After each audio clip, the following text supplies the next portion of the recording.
But it is already 2:12 on a Thursday, and that means All Sucker Meats provides you an opportunity to get all your meat-related questions answered. You're talking cuts, you're talking rubs, what to ask your butcher, what you dare not speak to your butcher. We visit with the Meat Dude Spencer Wirt joining us right now. Spence, welcome back, man. How are you? I'm doing good. How are you, Tyler? Doing well. We just did the math. Obviously, it's a short week for many people next week with the holidays, and then I've got a couple of days off after. So now I'm in that countdown period, and I didn't realize how big of a break I'm getting. So I've got a little hitch in the giddy up of just that I want to get out of here. Did you get a deer yet?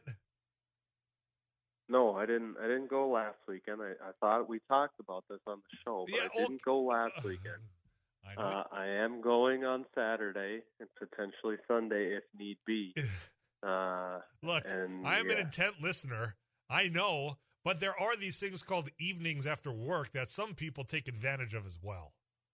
Do you know what time it gets dark? Yeah, it's usually dark by the time I get out of here. I don't know what kind of shop hours you've got. Hell, you could be done at 3 o'clock for all I know. I wish. Okay, well, now we know. What are your hours, do I ask? My personal hours? You don't want to know. Okay. Business hours are 7 to 4, but my hours, nobody wants to know those. Okay. Well, I guess I asked, and I was told I don't want to know, so therefore I don't. People want to know how to get things ready for Thanksgiving in the text club already. The Adventure RV text club's at 35270. You got a question for the Meat Dude? You send it in, I'll ask him. Tyler, question for the Meat Dude. They have MD, but in parentheses, Meat Dude. Any suggestions for making a ham something memorable, something other than just plain good ham? To me, plain good ham is memorable. I don't know what's wrong with a plain good ham. Well, do you want to have them cut up a couple pieces of pineapple and a toothpick and throw it in the oven? I mean, get weird with it. When it comes to cooking, I am not that outside of the box. I am with like methods and such, but the thing about ham is that it's already cooked. What's going to create something unique and awesome has already been done to it. So you're kind of, you can hit it with more smoke. You can try to dress it up with seasoning, but a whole muscle ham is pretty difficult to really introduce new flavors to because it's already been cooked. It's cooked meat. You're just reheating it. I heard. So, okay, go ahead. Well, I was just going to end with focus more on the sides, I guess. I don't know. I'm sorry the beginning of my sentence interrupted the middle of yours. I didn't mean for that to happen. I heard one time of a couple of guys taking a full ham and soaking it in rum and calling it rum ham. Do you think that would work? That doesn't sound good to me, but give her a go, I guess. Okay. I'll be sure to let those individuals know. 35270. Tyler, does brining a turkey add a major difference to how the turkey will taste? If we're talking just like submersion brining, because chicken takes brine really well, the proteins will absorb brine really well. But depending on the size of the turkey, if you really want that brine to hit home, you might want to inject it. You can buy them kitchen needle injectors that look like little syringes that will drastically influence your uptake of brine. And if you're just submersion brining, so essentially pickling it, you just got to give it plenty of time. But yes, brine will drastically influence poultry as a whole, stop it from getting dry in a basic brine. We're talking just salt, sugar, and water at like 10 to 15% of your green weight being the weight of the bird before injected. You'll notice a huge difference of eating texture, flavor, juiciness, everything with just a simple brine when it comes to turkey or poultry in general. Another turkey question for you. I think this person just wanted to throw in this now common word or phrase that we're going to have. Tyler, question for the Meat Dude. I'm smoking 18 pounds turkey or 18-pound turkey for Thanksgiving. I want to certain it is moist and not dried out. Should I do the Texas cheat? Also, should I spatchcock it? Yes, for sure, spatchcock it. You don't necessarily need to do the old Texas cheat. because the skin usually creates a humidity trapping barrier on turkey. Um, but depending on monitoring when you're cooking, if the breasts are taking a long time to get up to that 165, that's a telltale sign that you need to tent it. You need to use the Texas crutch, the Texas cheat, whatever it was that we decided that slang term was called, to essentially create more humidity and therefore cooking it faster.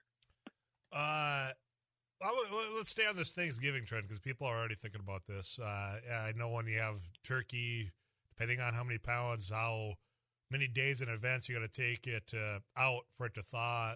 Walk me through the thawing process of, is there a method that works best, or is it just, hey, get it that slow thaw, throw it in the fridge?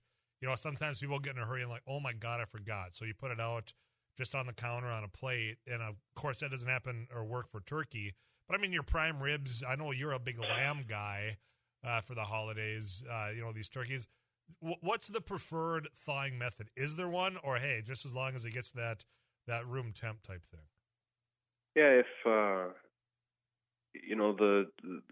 putting something into fridge to thaw is the ideal situation, no matter what you're thawing out. That's going to create the safest thaw.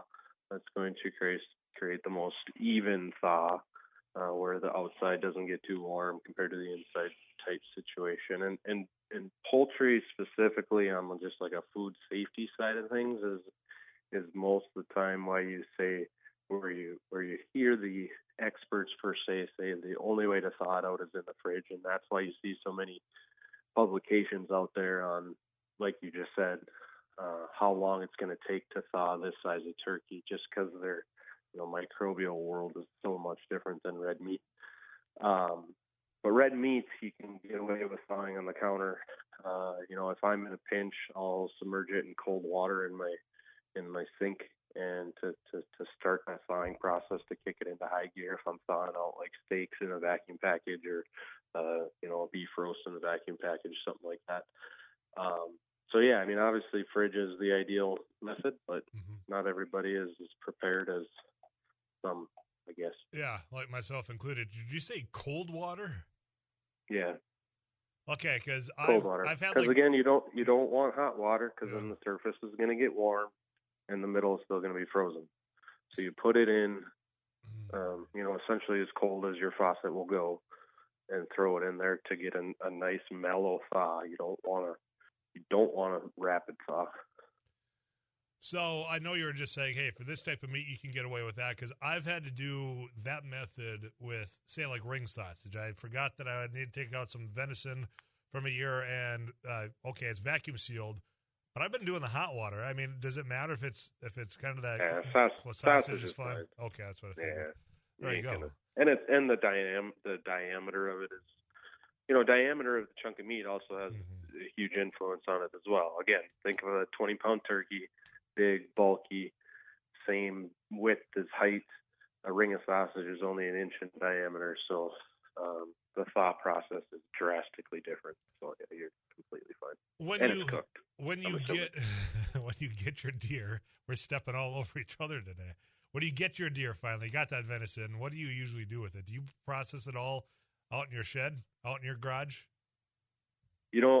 We joke around the cutting table here at work all the time that there's something about cutting a deer in your garage with a beer next to you. Even though it's a little more work, because you gotta, set up the cardboard on the ground, you gotta put the stuff over your tabletop, set in your garage. But it's just, I don't know, it just makes it more fun to do it in your garage. It's part of the tradition. It doesn't really feel like work if you got that cold beverage keeping you company as well, maybe with a friend or two over there. Question for the Meat Dude: can you pressurize cook a turkey? Ooh, that's a good question. I think you can pressurize cook anything. If it fits in your pressure cooker, I think you're good to go. All right. You're digitizing on me there. I know that you've done the deep fried turkey before. You recommend? Highly recommend. Yes, it is. It is good. If there's only two methods that I would cook a turkey anymore, and that's either spatchcocking and smoking, or deep frying. Very good. Spencer, anything else before I let you go? The other comments coming in, I think, are tongue-in-cheek, so I don't know if I want to broach them. Somebody's asking about a microwave in Turkey. I don't think you need to dive into that one. I'll take care of that one. I'll let you go. Anything else before I do that, though? No, I think we'll talk one more time before Thanksgiving. But good luck to any hunters still, and I'll be sure to send you a Snapchat when I shoot the big one. Well, please do. I can't wait for when my friends rub in that. Hey, look what I was able to do, and not you. Well, yeah, we'll visit again next Wednesday. For all the people that have emergencies, saying, "Oh my God, I forgot to take the turkey out. What do I do now?" So we'll catch you on Wednesday afternoon. Until then, man, you have a good luck hunt, and we'll talk later on. Sounds great. All right. To Spencer Wirt, the Meat Dude, every week this conversation brought to you by Audubon. All Sauger Meats, you can find them in Audubon, formerly known as Audubon Meats. Somebody's wondering about them because Audubon is the place to go. They're expanding out there. And, if they've got some new, announcements, we'll be the first to tell you about it when, in fact, that does roll around. I appreciate those questions. Wondering about some of those. Maybe word's getting out, but they'll tell you about that right here on Afternoons Live. I got to step away. We'll come back to all your messages next year on KFGO